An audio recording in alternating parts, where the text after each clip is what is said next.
DYFI ఆధ్వర్యంలో నిర్వహిస్తున్న యువ సైకిల్ యాత్ర సందర్భంగా రెండవ రోజు ఆదోని పట్టణంలోని కొత్త బస్టాండ్ ఆవరణంలో మరియు Mandagiri SKD colony, Kranthinagar, Thimmareddy bus stand ప్రాంతాలలో సైకిల్ యాత్ర నిర్వహించారు.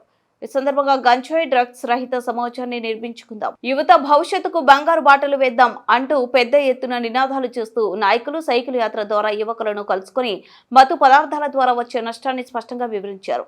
డివైఎఫ్ఐ చట్టం చేపట్టిన ఈ కార్యక్రమానికి పట్టణంలోని ప్రజలు అభినందనలు తెలియజేశారు. ఈ కార్యక్రమంలో డివైఎఫ్ఐ పట్టణ అధ్యక్షులు వీరేష్, నాయకులు సతీష్, వెంకటేష్, మోహన్, నవీన్, వీరాబాబు తదితరులు పాల్గొన్నారు.